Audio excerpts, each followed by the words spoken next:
Hello అందరికీ, ఈరోజు నేను మీకు పల్లీల చట్నీ అయితే చేసి చూపిస్తాను.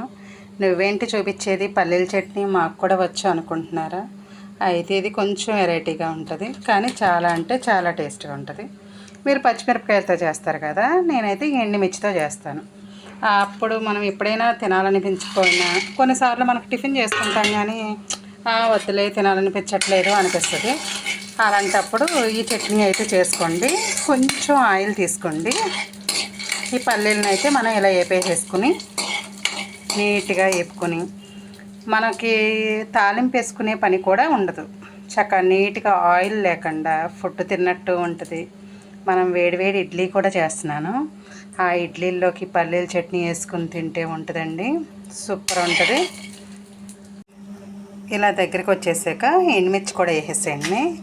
ఎండుమిర్చి ఏంటంటే ఫాస్ట్గా అనేది వేగిపోతుంది, త్వరగా వేగుతుంది మనకి.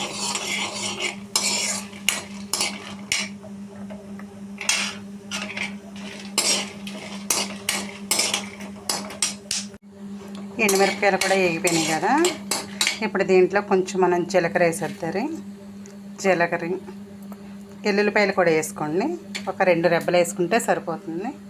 దాంతోపాటు కొంచెం చింతపండు కూడా వేసేస్తున్నాను.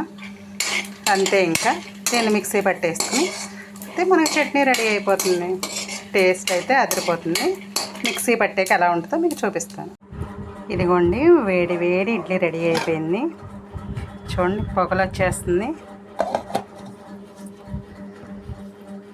చట్నీ కూడా రెడీ అయిపోయింది. ఇప్పుడు ఇంక ఇట్లా కుమ్మేటివి. ఇదిగోండి, చూడండి ఎంత సూపర్గా రెడీ అయిపోయిందో. సూపర్గా చేశాను. మీరు కూడా ఇలాగే చేయండి. మా ఛానల్ లైక్ చేయండి, షేర్ చేయండి, సబ్స్క్రైబ్ చేసుకోండి. మీకు ఈ రెసిపీ కావాలంటే కింద కామెంట్ చేయండి.